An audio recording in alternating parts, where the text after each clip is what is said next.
ચોમાસા દરમિયાન માછીમારી પર કેટલાક દિવસ પ્રતિબંધ મુકાતો હોય છે। ચોમાસા દરમિયાન દરિયામાં ભારે પવન અને દરિયો રફ રહેતો હોવાથી દર વર્ષે ફિશરીઝ વિભાગ દ્વારા આ નિર્ણય લેવાય છે। આ વખતે પણ 1 જૂનથી લઈને 1 ઓગસ્ટ સુધી 61 દિવસ કોઈ પણ બોટ દરિયામાં માછીમારી કરવા નહીં જઈ શકે। આ સૂચન અંગેનો પરિપત્ર પોરબંદર માછીમાર બોટ એસોસિએશનને ફિશરીઝ વિભાગ દ્વારા મોકલવામાં આવ્યો છે। જો કે વેકેશનને લઈને પોરબંદર માછીમાર બોટ એસોસિએશને વેકેશનનો સમયગાળો લંબાવવાની માંગ કરી છે। માછીમારી વેકેશનનો સમયગાળો 61 દિવસના બદલે 90 દિવસ કરવાની માંગ કરી। વેકેશન દરમિયાન તેઓ પોતાની બોટોને બંદર પર લાંગરી તેમાં જરૂરી સમારકામ સહિતની કામગીરી કરતા હોય છે। આ વખતે માછીમારો એવી પણ માંગ કરતા જોવા મળ્યા કે તેઓને ડીઝલના ઊંચા ભાવમાંથી રાહત આપવામાં આવે, ઉપરાંત માછલીઓનો યોગ્ય ભાવ મળે જેથી તેઓને રાહત થાય।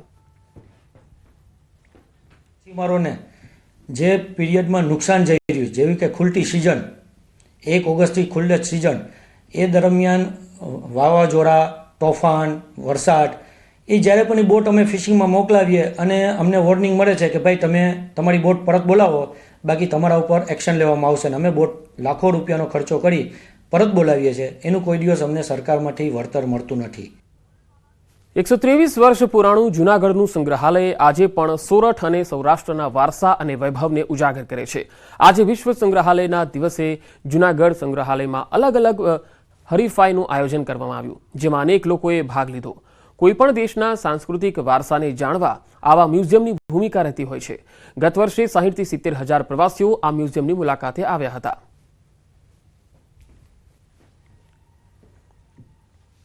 તો આ મ્યુઝિયમ તમે જોઈ શકો છો, જે વારસો છે, સંસ્કૃતિ છે, ઇતિહાસ છે, તેમાં તેના અલગ અલગ પાસાઓને જાણવાનો મોકો મળે છે। જૂનાગઢનો અદ્ભુત આ સંગ્રહાલય છે કે જ્યાં રાજવી કાળ સમયનો જે વારસો છે અને જે સંસ્કૃતિ રહી હતી એ પ્રકારની અહીંયા તસવીરો અને એ પ્રકારના અહીંયા શસ્ત્રો જોવા મળે છે।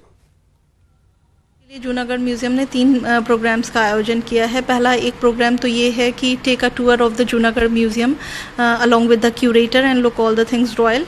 दूसरा है हम लोगों ने create a comic book based on Junagadh museum, इस तरह की एक्टिविटी रखी। और तीसरा है create a picture post card based on the collection of Junagadh museum.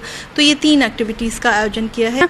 Post card making competition અને કોમિક બુક કોમ્પિટિશન છે, જેમાં મેં પોસ્ટકાર્ડનો ભાગ લીધો છે ને મેં બનાવ્યું પણ છે। આમાં ક્રોકરી લાઈક ગ્લાસની વસ્તુ છે જે યુરોપિયન કન્ટ્રીથી આપણે અહીંયા બનાવેલી છે। મોહમ્મદ ખાન ત્રીજાનો મેં ફોટો પણ જોયો। બધા કેટલા બધા રાજવીઓ હતા, એના અહીંની ઘણી બધી વસ્તુઓ છે એવી કે જે અમે કોઈ દેશ જોઈ નથી। જસ્ટ અમે મૂવીઝમાં કે સિરિયલમાં ને એવું જોતા હોય, બટ અહીં પહેલી વાર અમે એવું જોવા મળ્યું છે અમને।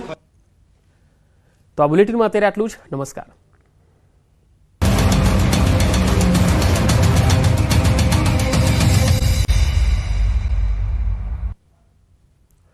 બ્રેક બાદ સમાચારોમાં આગળ વધીએ। ચાઇનાના બેઇજિંગ એરપોર્ટ પર ભારતીયો વિદેશી વિદ્યાર્થીઓની વહારે આવીને મદદરૂપ બન્યા। નેપાળના 11 વિદ્યાર્થીઓ જાપાનમાં ઉચ્ચ અભ્યાસ માટે જવાના હતા। તેઓ સમયસર બેઇજિંગ એરપોર્ટ પર પહોંચી ન શકતા આંતરરાષ્ટ્રીય ફ્લાઇટ કેન્સલ થઈ હતી। બીજી ફ્લાઇટ 48 કલાક બાદની હોવાથી આગામી દિવસ સુધી તેમના રોકાણ અને ભોજન માટે જરૂરી રૂપિયા તેમની પાસે ન હોવાથી મુશ્કેલીમાં મુકાયા। અમૂલ ફેડરેશનના વાઇસ ચેરમેન વલમજી હુંબલ તેમના સાથી સભ્યો સાથે ડેરી ઉદ્યોગ બાબતે ચીનના 1 સપ્તાહના પ્રવાસે ગયા હતા। તેઓએ વિદ્યાર્થીઓને જોતા વિલંબ કર્યા વિના વિદ્યાર્થીઓને મદદ કરી। પોતાની પાસેના ફૂડ પેકેટો તેઓને આપીને ભોજનની વ્યવસ્થા સાથે સ્થાનિક ચલણની વ્યવસ્થા કરી આપી હતી। हम लोग का फ्लाइट डिले हो गया था। उसके बाद फिर हम लोगों को 48 घंटे के बाद हमारा टिकट दिया था। उसके बाद फिर हमारे पास खाने के लिए कुछ नहीं था, उधर हम कुछ खाए नहीं थे। बालाम जी सर, उसके बाद मुकेश टैंक सर, इन लोग वहाँ पे थे। हम लोग इनको अपना प्रॉब्लम बताए, मुसीबत बताए, इन लोगों ने सुना। उसके बाद फिर अपाने भोजन से हमको खाना सब 11 दिन का खाना दिया। उसके बाद पैसे भी दिए। जो अभी हमको उसने वीडियो सेंड किया आभार व्यक्त करने के लिए, और उसने बताया कि आप हिंदुस्तानी लोग बहुत अच्छे होते हो, सबकी मदद भी करते हो, और हम स्टूडेंट थे 11 भूखे प्यासे, आपने मदद की।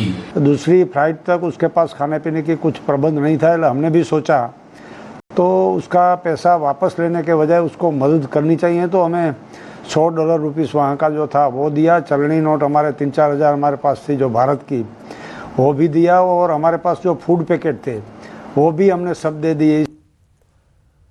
ચોમાસા દરમિયાન માછીમારી પર કેટલાક દિવસ પ્રતિબંધ મુકાતો હોય છે. ચોમાસા દરમિયાન દરિયામાં ભારે પવન અને દરિયો રફ રહેતો હોવાથી દર વર્ષે ફિશરીઝ વિભાગ દ્વારા આ નિર્ણય લેવાય છે. આ વખતે પણ 1 જૂનથી લઈને 1 ઓગસ્ટ સુધી 61 દિવસ કોઈ પણ બોટ દરિયામાં માછીમારી કરવા નહીં જઈ શકે. આ સૂચન અંગેનો પરિપત્ર પોરબંદર માછીમાર બોટ એસોસિએશનને ફિશરીઝ વિભાગ દ્વારા મોકલવામાં આવ્યો છે. જો કે વેકેશનને લઈને પોરબંદર માછીમાર બોટ એસોસિએશને વેકેશનનો સમયગાળો લંબાવવાની માંગ કરી છે. માછીમારી વેકેશનનો સમયગાળો 61 દિવસના બદલે 90 દિવસ કરવાની માંગ કરી. વેકેશન દરમિયાન તેઓ પોતાની બોટોને બંદર પર લાંગરી તેમાં જરૂરી સમારકામ સહિતની કામગીરી કરતા હોય છે. આ વખતે માછીમારો એવી પણ માંગ કરતા જોવા મળ્યા કે તેઓને ડીઝલના ઊંચા ભાવમાંથી રાહત આપવામાં આવે, ઉપરાંત માછલીઓનો યોગ્ય ભાવ મળે જેથી તેઓને રાહત થાય. માછીમારોને જે પીરિયડમાં નુકસાન જઈ રહ્યું જેવી કે ખુલતી સિઝન 1 ઓગસ્ટથી ખુલ્લે સિઝન એ દરમિયાન વાવાઝોડા, તોફાન, વરસાદ એ જ્યારે પણ એ બોટ અમે ફિશિંગમાં મોકલાવીએ અને અમને વોર્નિંગ મળે છે કે ભાઈ તમે તમારી બોટ પરત બોલાવો, બાકી તમારા ઉપર એક્શન લેવામાં આવશે. અને અમે બોટ લાખો રૂપિયાનો ખર્ચો કરી પરત બોલાવીએ છીએ, એનું કોઈ દિવસ અમને સરકારમાંથી વળતર મળતું નથી. 123 વર્ષ પુરાણું જૂનાગઢનું સંગ્રહાલય આજે પણ સોરઠ અને સૌરાષ્ટ્રના વારસા અને વૈભવને ઉજાગર કરે છે. આજે વિશ્વ સંગ્રહાલયના દિવસે જૂનાગઢ સંગ્રહાલયમાં અલગ અલગ હરીફાઈનું આયોજન કરવામાં આવ્યું, જેમાં અનેક લોકોએ ભાગ લીધો. કોઈપણ દેશના સાંસ્કૃતિક વારસાને જાણવા આવા મ્યુઝિયમની ભૂમિકા રહેતી હોય છે. ગત વર્ષે 60 થી 70 હજાર પ્રવાસીઓ આ મ્યુઝિયમની મુલાકાતે આવ્યા હતા.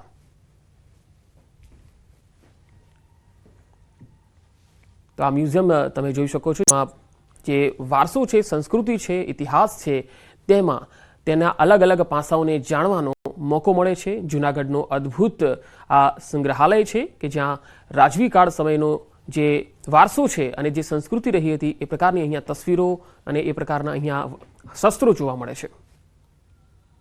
जूनागढ़ म्यूज़ियम ने 3 प्रोग्राम्स का आयोजन किया है. पहला एक प्रोग्राम तो ये है कि take a tour of the Junagadh museum along with the curator and look all the things royal.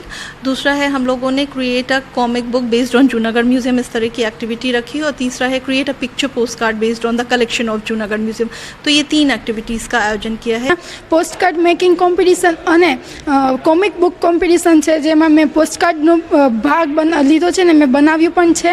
આમાં ક્રોકરી લાઈક ગ્લાસની વસ્તુ છે જે યુરોપિયન કન્ટ્રીથી આપણે અહીંયા બનાવેલી છે. મોહમ્મદ ખાન ત્રીજાનો મેં ફોટો પણ જોયો. બધા કેટલા બધા રાજવીઓ હતા, એના અહીંની ઘણી બધી વસ્તુઓ છે એવી કે જે અમે કોઈ દિવસ જોઈ નથી. જસ્ટ અમે મૂવીઝમાં કે સિરિયલમાં ને એવું જોતા હોય, બટ અહીં પહેલી વાર અમે એવું જોવા મળ્યું છે અમને.